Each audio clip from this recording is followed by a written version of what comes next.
എൻ്റെ പേര് വൈഗ. ഞാൻ നിയോ 6th ബാച്ചായിരുന്നു. ഇവിടെ ഞാൻ ഡബ്ബിംഗ് ആണ് പഠിച്ചത്. പണ്ട് ശബ്ദത്തിനോട് ഭയങ്കര ഇഷ്ടമുണ്ടായിരുന്നു. പക്ഷേ എങ്ങനെയാണ് ഡബ്ബിംഗ് ഇൻഡസ്ട്രിയിലേക്ക് എത്തിപ്പെടുക, അല്ലെങ്കിൽ എങ്ങനെയാണ് ഫിലിം ഇൻഡസ്ട്രിയിലേക്ക് എത്തിപ്പെടുക എന്നുള്ള വഴി എനിക്കറിയില്ലായിരുന്നു. ഞാൻ അങ്ങനെ ഇവിടെ നിയോയിൽ വന്നു ചേർന്നു. നിയോയിൽ വന്ന് ചേർന്നതിൻ്റെ ഭാഗമായിട്ടാണ് ഇപ്പം ഞാൻ എവിടെയാണോ നിൽക്കുന്നത് അവിടം വരെ എത്തിയിരിക്കുന്നതും. പിന്നെ എനിക്ക് സിനിമയെക്കുറിച്ച് ഒരുപാട് അറിവുകൾ എനിക്ക് നിയോയിൽ നിന്നാണ് കിട്ടിയിട്ടുള്ളത്. എൻ്റെ ആദ്യത്തെ ഡബ്ബിംഗ് എന്ന് പറയുന്നത് ലൂണാറിൻ്റെ ചപ്പലിന് വേണ്ടിയിട്ടായിരുന്നു. അപ്പോൾ അത് നിയോയിൽ നിന്ന് തന്നെയാണ് സ്റ്റാർട്ട് ചെയ്യുന്നത്. ഇവിടെ ഒരു വോയിസ് ടെസ്റ്റ് വന്നിട്ടുണ്ടായിരുന്നു. വന്ന സമയത്ത് ഇങ്ങനെ വോയിസ് എടുക്കണം എന്ന് പറഞ്ഞു. അങ്ങനെ എടുത്ത് നോക്കിക്കഴിഞ്ഞപ്പോൾ സെലക്റ്റായി. അങ്ങനെയാണ് ഞാൻ ഡബ്ബിങ്ങിലേക്ക് കയറുന്നത്. അത് കഴിഞ്ഞിട്ട് ഒരുപാട് ആഡ് ഫിലിംസ് ചെയ്തു, സിനിമ ചെയ്തു. ആദ്യത്തെ സിനിമ വീണ്ടും കണ്ണൂർ എന്ന് പറയുന്ന സിനിമയ്ക്ക് വേണ്ടിയിട്ട് ഡിംപിൾ റോസ് എന്ന് പറഞ്ഞ ആക്ട്രസിന് വേണ്ടിയാണ് ഞാൻ സ്റ്റാർട്ട് ചെയ്യുന്നത്. അത് കഴിഞ്ഞ് അറൗണ്ട് ഒരു 150 സിനിമകളോളം ഡബ് ചെയ്തിട്ടുണ്ട്. അത് നായികമാർക്കും ക്യാരക്ടർ റോളും അങ്ങനെ ഒരുപാട് ചെയ്തിട്ടുണ്ട്. എടുത്ത് പറയാൻ പറ്റുന്നതെന്ന് പറയുന്നത് ഒഡിയനിൽ സനാൽ താഫിൻ്റെ വോയിസ്, അതുപോലെ ഹാപ്പി വെഡിങ് ഹീറോയിൻ വോയിസ്, പിന്നെ ഒരുപാട് അനു സിത്താര, അങ്ങനെ ഒരുപാട് ആർട്ടിസ്റ്റുകൾക്ക് വേണ്ടിയിട്ട് ഡബ് ചെയ്തിട്ടുണ്ട്. പിന്നെ ലാസ്റ്റ് റീസെൻ്റ് ഇറങ്ങാനിരിക്കുന്നത് ഒരെണ്ണം തമിഴ് മൂവിയാണ്, റെട്ടത്തല എന്ന് പറയും. അതിനകത്തൊരു തമിഴ് ക്യാരക്ടറായിട്ടാണ് 2 ഹീറോയിൻസിൽ ഒരാളാണ്. പിന്നെ സുമതി വളവ്, അങ്ങനെയാണ് കറണ്ട് പ്രോജക്റ്റ് പോയിക്കൊണ്ടിരിക്കുന്നത്. ചെയ്തിരിക്കുന്ന ക്യാരക്ടേഴ്സിൽ ഈ പറഞ്ഞ പോലെ ഏറ്റവും ഇഷ്ടപ്പെട്ട ആളുകൾക്ക് ഇഷ്ടപ്പെട്ട ക്യാരക്ടേഴ്സ് നമ്മൾ ഡബ് ചെയ്ത വേർഷനാണ് പറയുന്നത്. അതിനകത്ത് സപ്തസാഗര ദാച്ചയല്ലോ എന്ന് പറഞ്ഞ സിനിമയ്ക്കകത്ത് രുക്മിണി വസന്തന് ചെയ്തത് ഒരുപാട് അപ്രിസിയേഷനും കാര്യങ്ങളും കിട്ടിയിരുന്ന ഒരു ക്യാരക്ടറായിരുന്നു. അതുപോലെ തന്നെ റീസെൻ്റ് റിലീസായിട്ടുള്ള ഡ്രാഗൺ എന്ന് പറഞ്ഞ മൂവിയിൽ കയ്യാഡൂന് വേണ്ടി ചെയ്തത്. എനിക്ക് ഡബ്ബിങ് ഒരുപാട് ഇഷ്ടമായിരുന്നു. നമ്മുടെ നാഗവല്ലിയുടെ വോയിസും ഒക്കെ അയ്യോ ഇതിവരെ എങ്ങനെയായിരിക്കും ചെയ്തിട്ടുണ്ടാവുക എന്നൊക്കെ ഭയങ്കര ക്യൂരിയസ് ആയിട്ട് ഞാൻ കണ്ടുകൊണ്ടിരുന്ന സാധനങ്ങളാണ്. അപ്പോൾ ഇവിടെ നിയോയിൽ വന്ന് ചേരുന്ന സമയത്തും എനിക്ക് എങ്ങനെയാണ് ചെയ്യേണ്ടതെന്ന് അറിയില്ല. അപ്പോൾ എൻ്റെ ടെക്നിക്കൽ സൈഡുകളിലുള്ള കാര്യങ്ങളൊന്നും അറിയില്ല. അതെല്ലാം പറഞ്ഞു തന്നത് നിയോ ഫിലിം സ്കൂളിൽ നിന്നാണ്. ഇപ്പോൾ ചേച്ചി എല്ലാവരും ചോദിക്കും ഇങ്ങനെ ഡബ്ബിങ് പഠിക്കേണ്ട കാര്യമുണ്ടോ എന്ന് ചോദിക്കും. പഠിച്ച് നമ്മളൊരു സ്റ്റുഡിയോയിൽ ചെല്ലുന്നതും പഠിക്കാതെ ചെല്ലുന്നതും രണ്ടായിട്ടാണ് എനിക്ക് ഫീൽ ചെയ്തിരിക്കുന്നത്. കാര്യം ഇപ്പം നമ്മൾ പ്രൊഫഷണലായിട്ട് അവിടെ ചെല്ലുന്ന സമയത്ത് ടേക്കുകൾ പോകുന്നത് ഭയങ്കര കുറവായിരിക്കും. അല്ലെങ്കിൽ 1, 2, 3 ടേക്കിൽ നമുക്ക് ഡയറക്ടർ ഉദ്ദേശിക്കുന്ന സാധനങ്ങൾ കൊടുക്കാൻ പറ്റും. അല്ലാതെ നമ്മൾ വെറുതെ കയറി വന്നിരിക്കുന്ന ഒരു ആർട്ടിസ്റ്റാണ്, അല്ലെങ്കിൽ അപ്പോൾ അവർക്ക് കുറേ റീടേക്കുകൾ പോകേണ്ടി വരും. ടെക്നിക്കൽ സൈഡിൽ കുറേ കാര്യങ്ങൾ മനസ്സിലാവാതെ വരും. നമ്മളെ സംബന്ധിച്ച് നമ്മളതെല്ലാം അറിഞ്ഞു ചെല്ലുന്ന സമയത്ത് നമുക്ക് ഈസിയാണ്, ഭയങ്കര ഈസി ആയിട്ട് നമുക്ക് കാര്യങ്ങൾ കാണാനും അതുപോലെ തന്നെ ചെയ്ത് കൊടുക്കാനും പറ്റും എന്നുള്ളതാണ് ഡബ്ബിംഗ് പഠിച്ച് പോകുന്നത് കൊണ്ടുള്ള ഗുണമായിട്ട് എനിക്ക് ഫീൽ ചെയ്തിട്ടുള്ളത്. അതുപോലെ തന്നെ ക്യാരക്ടറിനെ മനസ്സിലാക്കുന്ന കാര്യമാണെങ്കിൽ ഇവിടെ നിയോയിൽ വെച്ചാൽ നമുക്ക് ആദ്യത്തെ 3 months നമുക്ക് കോമൺ ക്ലാസ്സുകളാണ് തരുന്നത്. സിനിമയെക്കുറിച്ചുള്ള കോമൺ ക്ലാസ്സുകൾ നമുക്ക് കിട്ടുമ്പോൾ സിനിമയെക്കുറിച്ച് കൂടുതൽ പഠിക്കാൻ നമുക്ക് പറ്റും. അപ്പോൾ അതുകൊണ്ട് തന്നെ നമുക്കിപ്പോൾ ഒരു ഡയറക്ടർ എന്താണ് ഉദ്ദേശിക്കുന്നത്, അപ്പോൾ നമുക്കത് ഈസി ആയിട്ട് ക്യാരക്ടർ ആവാനും അതിനകത്ത് നിന്ന് ഡയറക്ടർ ഉദ്ദേശിക്കുന്ന കാര്യങ്ങൾ കൊടുക്കാനും നമുക്ക് സാധിക്കും എന്നുള്ളതാണ്. ഇവിടുത്തെ ഒരു പ്രത്യേകത എന്താണെന്ന് വെച്ചാൽ ഇവിടെ നമ്മൾ പഠിച്ച കാര്യങ്ങൾ നമുക്ക് അപ്ലൈ ചെയ്യാനുള്ള ഒരു ഫെസിലിറ്റി ഉണ്ട് എന്നുള്ളതാണ്. ഇവിടെ നടക്കുന്ന ഡിപ്ലോമ ഫിലിംസിലാണെങ്കിലും നമുക്ക് ഒരുപാട് ഡബ് ചെയ്യാനുള്ള ഓപ്പർച്യൂണിറ്റീസ് നമുക്ക് കിട്ടും. അപ്പോൾ ഓരോ ക്യാരക്ടറും നമ്മുടെ കയ്യിലെത്തുമ്പോഴും ഇപ്പോൾ എന്താ പറയുക ചെയ്ത് നമ്മൾ നന്നാക്കുക എന്ന് പറയില്ല. ഇപ്പോൾ ചിലപ്പോൾ ആദ്യം ചെയ്തത് ചിലപ്പോൾ നമുക്ക് അത്രയും പെർഫെക്റ്റ് ആയിട്ട് തോന്നിയിട്ടുണ്ടാവില്ല. പക്ഷേ അടുത്ത തവണ ചെയ്യുമ്പോഴേക്കും നമുക്ക് മനസ്സിലാവും ആ ക്യാരക്ടറിൻ്റെ മോഡുലേഷൻ എങ്ങനെയാണ്, അവരുടെ ബിഹേവിയർ എങ്ങനെയാണ്, ഇതൊക്കെ നമുക്ക് ഈസി ആയിട്ട് സെക്കൻഡ് എത്തുമ്പോഴേക്കും കുറച്ചും കൂടെ മനസ്സിലാവും. അങ്ങനെ ചെയ്ത് നമുക്കൊരു 10, 25 അല്ലെങ്കിൽ 30 ക്യാരക്ടേഴ്സ് നമ്മുടെ കയ്യിലെത്തുമ്പോഴേക്കും നമുക്ക് പിന്നെ പുറത്ത് ചെന്ന് ചെയ്യാൻ അത് ഭയങ്കര ഈസി ആയിരിക്കും. ഒരു ക്യാരക്ടറിനെ മനസ്സിലാക്കാൻ, അതിൻ്റെ ഡെപ്ത് മനസ്സിലാക്കാൻ ഭയങ്കര ഈസി ആയിട്ട് നമ്മളെ കൊണ്ട് സാധിക്കും. അത് ഇവിടുന്ന് കിട്ടുന്ന ഒരു ട്രെയിനിങ്ങിൻ്റെ ഗുണമാണ്. ഈ ഡബ്ബിംഗ് എന്ന് പറയുന്നത് ഒരു സിനിമയ്ക്ക് വേണ്ടി മാത്രം നമ്മൾ ഡബ് ചെയ്യുക എന്നുള്ളതല്ല. നമുക്ക് ഡബ്ബിംഗ് എന്ന് പറയുന്നത് ഭയങ്കര വിശാലമായിട്ടുള്ള ഒരുപാട് ഓപ്പർച്യൂണിറ്റീസ് ഉള്ള ഒരു മേഖലയാണ്. സീരിയൽസിന് വേണ്ടിയിട്ട്, അതുപോലെ നറേറ്റീവ് വീഡിയോസ്, കോർപ്പറേറ്റീവ് വീഡിയോസ്, പരസ്യങ്ങൾ, ഷോർട്ട് ഫിലിംസ്, ഇപ്പോഴൊക്കെ ആണെങ്കിൽ പോഡ്കാസ്റ്റുകൾ, അങ്ങനെ കുറേ ഓപ്പർച്യൂണിറ്റി നമുക്ക് ഡബ്ബിംഗ് വഴി നമുക്ക് കിട്ടുന്നുണ്ട്. അതുപോലെ തന്നെ നമുക്ക് കിട്ടുന്ന ഇത് ഇൻകം ആണെങ്കിലും ഭയങ്കര ഡിഫറൻസ് ആണ്. നമ്മൾ നോർമലി കാണുന്ന ഒരു ആർട്ടിസ്റ്റിനേക്കാളും നമ്മൾ പഠിച്ച് ചെയ്യുന്ന അവിടെ കിട്ടുമ്പോൾ നമുക്ക് കിട്ടുന്ന വാല്യൂ, റെക്കഗ്നൈസേഷൻ എന്നൊക്കെ പറയുന്നത് ഭയങ്കര ഡിഫറെൻ്റ് ആണ്. ഇവിടെ നമ്മൾ ഡബ്ബിംഗ് പഠിക്കുന്ന സമയത്ത് തന്നെ നമുക്ക് കുറേ ഡയറക്ടേഴ്സ് ആയിട്ട് നമുക്ക് മീറ്റ് ചെയ്യാൻ പറ്റും, സംസാരിക്കാൻ പറ്റും, അവരുമായിട്ട് വർക്ക് ചെയ്യാൻ പറ്റും. അപ്പോൾ അങ്ങനെ പറ്റുമ്പോൾ തന്നെ നമുക്ക് കുറേ കാര്യങ്ങൾ, ഇൻഡസ്ട്രിയൽ ബിഹേവിയർ നമ്മൾ ഓട്ടോമാറ്റിക്കലി പഠിക്കുകയാണ്. അപ്പോൾ അത് കഴിഞ്ഞ് നമ്മൾ പുറത്ത് പോയി പഠിക്കുന്ന സമയത്ത് ഇപ്പോൾ ഒരു ഡയറക്ടർ നമ്മളോട് ഒരു കാര്യം നമ്മളോട് കമാൻഡ് ചെയ്യുന്ന സമയത്ത് നമുക്കറിയാം അത് ഏത് രീതിയിൽ എടുക്കണം, എങ്ങനെയാണ് അവർ ആവശ്യപ്പെടുന്ന ഔട്ട്പുട്ട് കൊടുക്കേണ്ടത് നമുക്ക് ഈസി ആയിട്ട് മനസ്സിലാക്കാൻ പറ്റും. അപ്പോൾ ബാക്കിയുള്ള ഈ പഠിക്കാതെ കയറി വന്നിരിക്കുന്ന ആളുകളെ പോലെ നമുക്ക് ടെൻഷനോ കാര്യങ്ങളോ ഉണ്ടാവില്ല. ഭയങ്കര ഈസി ആയിട്ട് നമുക്ക് സിറ്റുവേഷൻ ഹാൻഡിൽ ചെയ്യാൻ പറ്റും എന്നുള്ളതാണ്. ഞാനിവിടെ നിയോയിൽ വന്ന് ചേരുന്ന സമയത്ത് എനിക്ക് സിനിമ എന്താണ് എന്ന് വെച്ചാൽ വളരെ പരിമിതമായ അറിവുകളേ ഉണ്ടായിരുന്നുള്ളൂ. നിയോയിൽ വന്നതിന് ശേഷമാണ് സിനിമ എന്താണെന്നും അതിനെക്കുറിച്ച് കൂടുതൽ പഠിക്കാനും എനിക്ക് കഴിഞ്ഞത്. അപ്പം ഞാൻ എഴുതുന്നുണ്ടായിരുന്നു കുഞ്ഞുനാളിൽ തൊട്ട്.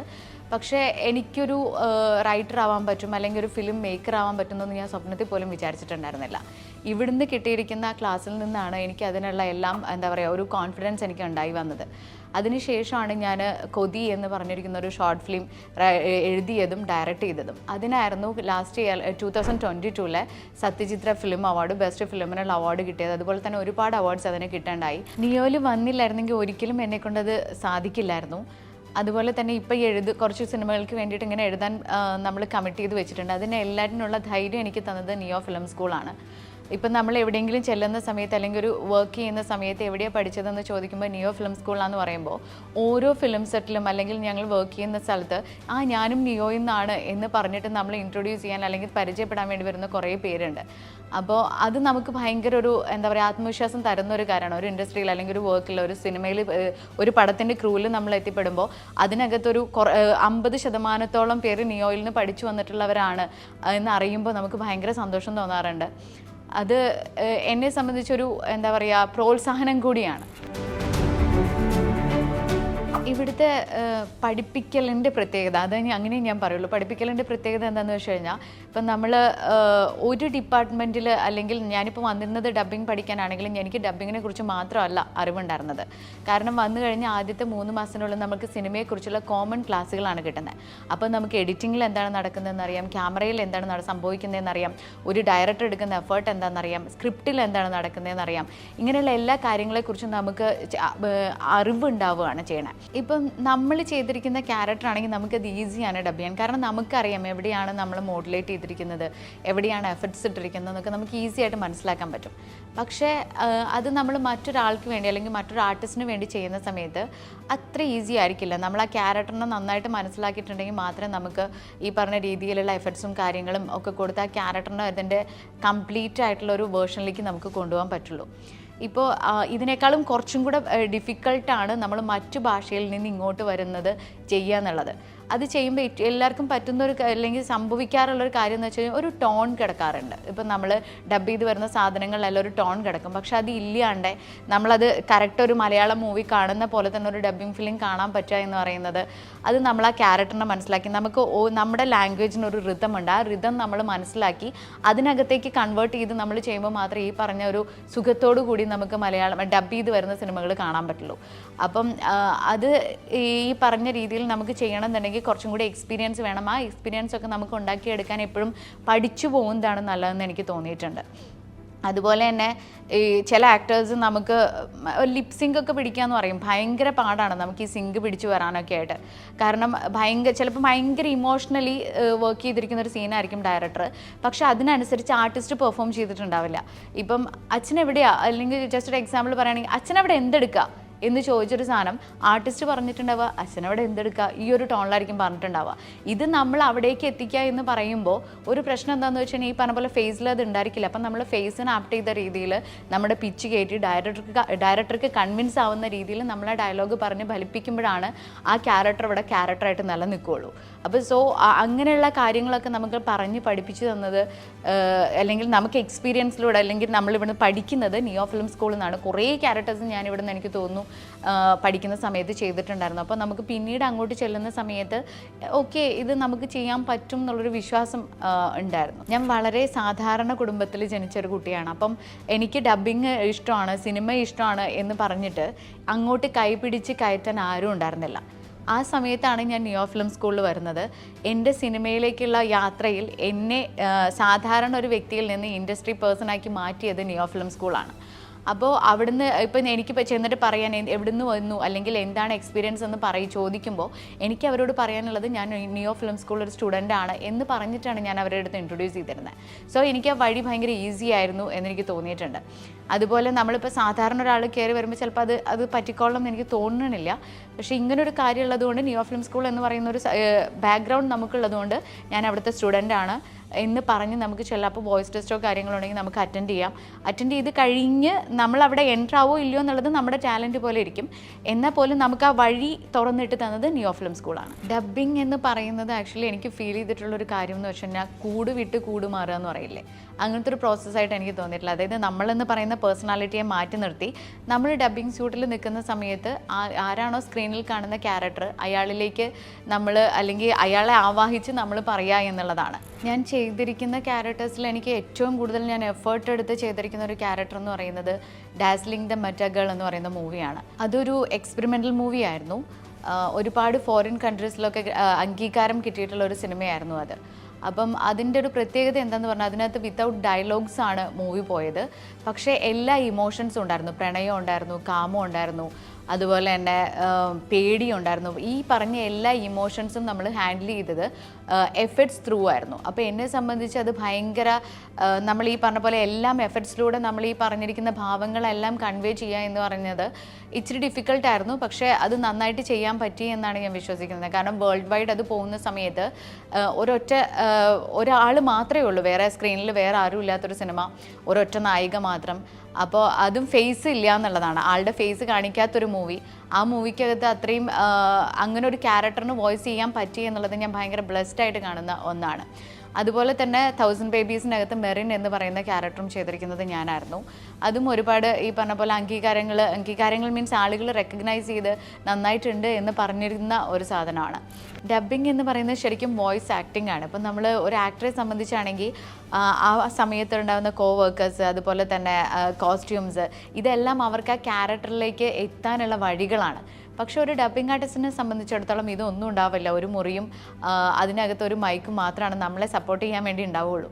അപ്പോൾ ഈ സമയത്ത് നമുക്കത് ഭയങ്കര ചലഞ്ചിങ് ആയിട്ടുള്ള എനിക്ക് ചലഞ്ചിങ് ആയിട്ട് ഏറ്റവും തോന്നിയിരിക്കുന്നത് ഈ പറഞ്ഞ പോലെ ഡാസ്ലിംഗ് ദ മെറ്റ ഗേൾ ആയിരുന്നു.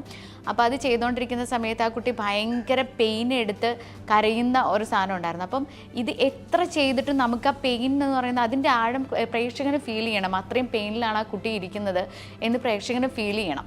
അത് ഒന്നാമത്തത് എക്സ്പ്രഷൻ ഇടാൻ ഫേസ് ഇല്ല, പക്ഷേ വോയിസ് കൊണ്ട് മാത്രം അനലൈസ് ചെയ്യണം ആ കുട്ടി അത്രയും പെയിനിലാണെന്നുള്ളത്. അപ്പോൾ അത് ചെയ്യുന്ന സമയത്ത് അവർ എനിക്കൊരു പില്ലോ തന്നിട്ട് പറഞ്ഞു ഇത് മാക്സിമം പുഷ് ചെയ്ത് വലിക്കാൻ പറഞ്ഞു. പക്ഷെ അങ്ങനെയൊക്കെ ചെയ്തിട്ടും എനിക്കത് ആവാൻ പറ്റിയിട്ടുണ്ടായിരുന്നില്ല. അവസാനം വന്നിട്ട് അവർ കാലിൽ ചവിട്ടി നിന്നിട്ടാണ് ഞാൻ അത്രയും ആഴത്തിൽ ചവിട്ടി കഴിഞ്ഞപ്പോഴാണ് എനിക്ക് ആ പെയിൻ മനസ്സിലായതും ആ പെയിൻ വെച്ചിട്ട് ഞാൻ ചെയ്തതും. ഇങ്ങനെ ചില പൊടിക്കൈകളൊക്കെ ചില സമയങ്ങളിൽ നമുക്ക് ഡബ്ബിങ്ങിൽ ആവശ്യമായിട്ട് വരും. പക്ഷെ അതൊക്കെ നല്ലൊരു എക്സ്പീരിയൻസ് ആണ്.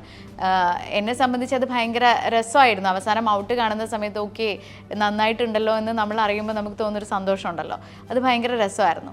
ഞാൻ ഓൾറെഡി പറഞ്ഞു കഴിഞ്ഞു, എന്നെപ്പോലൊരു പെൺകുട്ടി ഒരിക്കലും സിനിമ എന്ന് പറഞ്ഞ ഇൻഡസ്ട്രിയിലെ എത്തില്ല, അല്ലെങ്കിൽ അവിടെ എത്താനുള്ള വഴി അറിയാതെ നിന്നിരുന്ന സമയത്താണ് ഞാൻ പരസ്യം കണ്ട് നിയോയിൽ വരുന്നതെന്ന്. അന്ന് ഞാനത് കണ്ടില്ലായിരുന്നെങ്കിൽ ഒരിക്കലും ഞാനെന്ന് പറയുന്ന വ്യക്തി സിനിമയിൽ എത്തില്ല, ഇൻഡസ്ട്രിയിലേക്ക് കടന്നു വരുപോലും ചെയ്യില്ലായിരുന്നു. അപ്പോൾ നിങ്ങളുടെ ഉള്ളിൽ സിനിമയാണ്, എനിക്ക് സിനിമയിൽ ഇന്നതാണ് ആവേണ്ടത് എന്ന ആഗ്രഹം ഉണ്ടെങ്കിൽ അതിനെ പറ്റിയ ഏറ്റവും നല്ലൊരു വേ എന്ന് പറയുന്നത് നിയോ ഫിലിം സ്കൂൾ തന്നെയാണ്. കാരണം ഇവിടുന്ന് കിട്ടിയിരിക്കുന്ന ഓരോ പാഠങ്ങളുമാണ്, അല്ലെങ്കിൽ ഈ പാഠങ്ങൾ മാത്രമല്ല കേട്ടോ, അതായത് നമുക്ക് കിട്ടുന്ന കണക്ഷൻസ് ഉണ്ട്. നമ്മുടെ കൂടെ പഠിക്കുന്ന പിള്ളേർ നമ്മൾ ഇത് കഴിഞ്ഞ് ചെന്ന് കഴിഞ്ഞിട്ടും അവർ നമ്മളെ കണക്ട് ചെയ്യുന്ന രീതി, ഇതൊക്കെ നമുക്ക് ഇൻഡസ്ട്രിയിൽ നമ്മളെ വളരാൻ അനുവദിക്കുന്ന ഒരുപാട് കാര്യങ്ങളായിട്ടാണ് എനിക്ക് തോന്നിയിരിക്കുന്നത്. ഇപ്പം ഞാൻ അന്ന് പഠിച്ചിറങ്ങി എനിക്ക് അവസരങ്ങൾ തരുന്നതിൽ കൂടുതലും എന്നെ അറിയാവുന്നവരായിരിക്കും. ഇപ്പം നമുക്കൊരു പടം നടക്കുന്നുണ്ട്, ഓക്കെ ഇന്നയാളെ വിളിക്കാമല്ലോ അവൾ ചെയ്യുമല്ലോ എന്ന് പറയുന്നത്, അങ്ങനെ പറഞ്ഞ് വിളിക്കുന്നതിൽ മുൻനിരക്കാർ എപ്പോഴും നമ്മുടെ കൂടെ പഠിച്ച ആളുകളായിരിക്കും.